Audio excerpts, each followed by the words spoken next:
Welcome back. In previous session, we have seen the basic logics which are used to realize the Boolean equations like gate logic and switch logic. With reference to switch logic,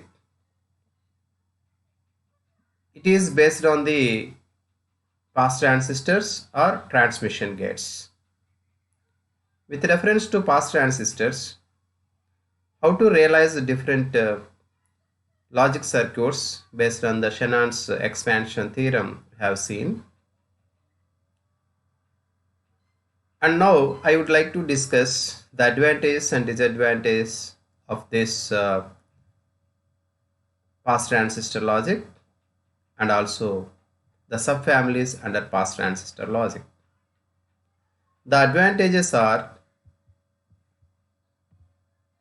with reference to pass transistors, the advantages are ratio less. That means in gate logic, definitely you have to maintain proper pull up to pull down ratio or L by W ratio to maintain symmetry or to avoid the voltage degradations. But here there is no pull up and pull down networks.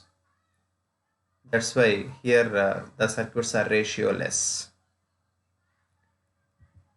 And low power consumption here you can observe because there is no rail to rail current.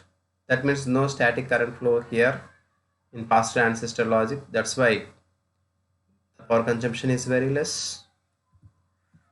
And lower area means automatically it is not a ratio less, means the transistor size is less compared to the transistors which used in the gate logic.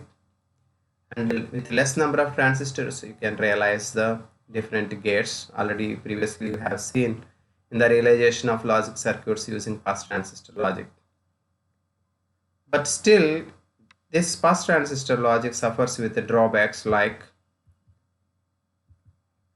delay is considerable when a signal is steered through several stages of pass transistors. If you connect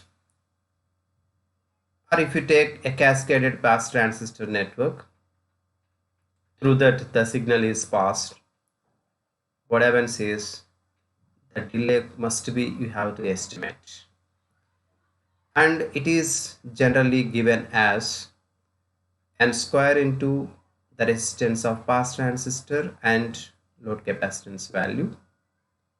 So therefore the delay is n square times of the product of resistance and capacitances. So high delay we can observe, but this is not the exact formula, and Elmore approximation formula in this case is 0.69 into n of n plus 1 divided by 2 into pass transistor resistance into capacitance value. This is the Elmore approximation formula to estimate the delay. And that too, there is a limitation with reference to this formula also. The number of stages that has to be cascaded is 4 only. So if you want to use more than 4 stages, a buffer has to be included. So therefore for every 4 stages we have to insert a buffer. Another disadvantage is again voltage degradation when the signal is steered through many pass transistors, which leads to again a high static current at the inverter's output or logic gates. To avoid this one, swing restoration we have to maintain. Swing restoration means that degraded level you have to improve, that reduced level you have to improve. Okay. And one more disadvantage is for the operation of the pass transistor logic, the transistors needs complementary control signals. So when to generate the complementary control signals, a dual rail logic is necessary. It implies again two NMOS networks you need to require. Two MOS networks you need to require, so that the complexity is again increased. So what is the conclusion is, to avoid the drawbacks in the fast transistor logics, you have to maintain swing restoration logic, two MOS networks, and buffers you have to use at the output. So by considering all these points, the subfamilies under the pass transistor logic are complementary pass transistor logic, swing restored pass transistor logic, and double pass transistor logic. Let us see first of all about the complementary pass transistor logic. The diagram here representing the general structure of complementary pass transistor logic. See here, there are two MOS transistor networks, these two for the realization, and two PMOS transistors, also called pull-up transistors. Their purpose is for the string restoration purpose, and these two are the output buffers. Okay, so including this, let us see the realization of a multiplexer, 2x1 multiplexer with the CPL like this.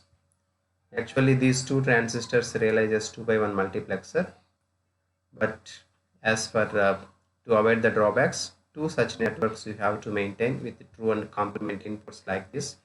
If in the first case AB are the true, in the second case AB are the complement values, and these are the swing restored transistors and output buffers. And another one is swing restored pass transistor logic. So in this case what happens is, no need to use that swing restored transistors like PMOS pull-up transistors, but here the technique is the output buffers are connected like a latch like this. Okay, so these buffers not only provides the swing restoration, also acts as the output buffers. Okay, and another one is okay, this is the realization of two input NAND gate using swing restoration technique. Okay, this is the two input NAND gate transistors connection, and output is in the form of a latch like this. Now let us see dual pass transistor logic model is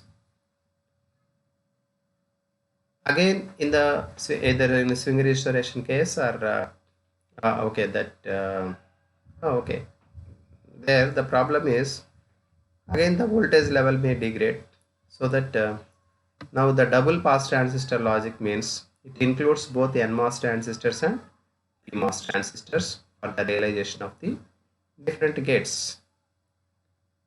See, the first diagram is realization of an AND gate using NMOS and PMOS transistors, whereas second diagram represents realization of NAND gate using NMOS and PMOS transistors connection.